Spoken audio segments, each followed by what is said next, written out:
এই সাহাবী বিখ্যাত সাহাবী আলী রাদিয়াল্লাহু আনহু বলেন যে আপনারা প্রথম তো ওনার কাছে এক ব্যক্তি জিজ্ঞেস করলেন যে আলী, মধ্যবর্তী নামাজ বলতে এই আয়াতে কোন নামাজকে বোঝানো হয়েছে? তো আলী রাদিয়াল্লাহু আনহু বলেন যে আমরা তো প্রথম এটাই মনে করতাম যে মধ্যবর্তী নামাজ হলো ফজরের নামাজ, কিন্তু আমরা এই ব্যাপারে রাসূলুল্লাহ সাল্লাল্লাহু আলাইহি ওয়াসাল্লামকে জিজ্ঞাসা করলেন, হুজুর আকরাম সাল্লাল্লাহু আলাইহি ওয়াসাল্লাম বলেন মধ্যবর্তী নামাজ হলো আসরের নামাজ।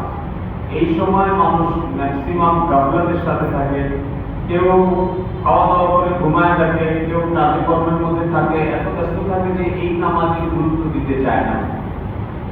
এই কারণে বিশেষভাবে আল্লাহ তাআলা এই আয়াতের মধ্যে একটু বলেছেন তোমরা নামাজের হেফাজত করো, আর বিশেষভাবে আসরের নামাজের হেফাজত করো।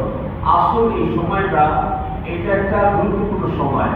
এই জন্য আল্লাহ রাব্বুল ইজ্জত কোরআনে কারীমের মধ্যে এই সময়ের আসর, এর কসম খেয়েছেন, ওয়াল আসরের কসম। আসর মানে সময়ের নাম, সময়ের কসম।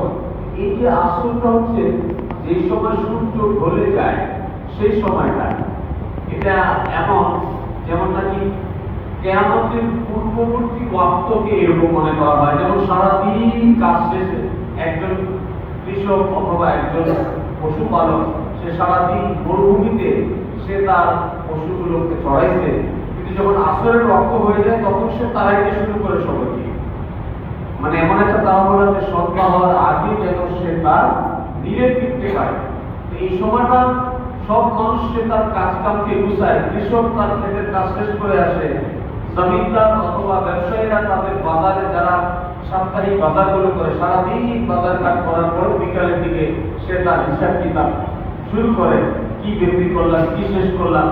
এটা একটা গুরুত্বপূর্ণ বিষয়। তো হাদিসের দ্বারা এটা প্রমাণিত যে সালাওয়াতুল মুস্তা হলো মধ্যবর্তী সময়ের নামাজ। তৃতীয় হুকুমটা হচ্ছে ওয়াকুমু লিল্লাহি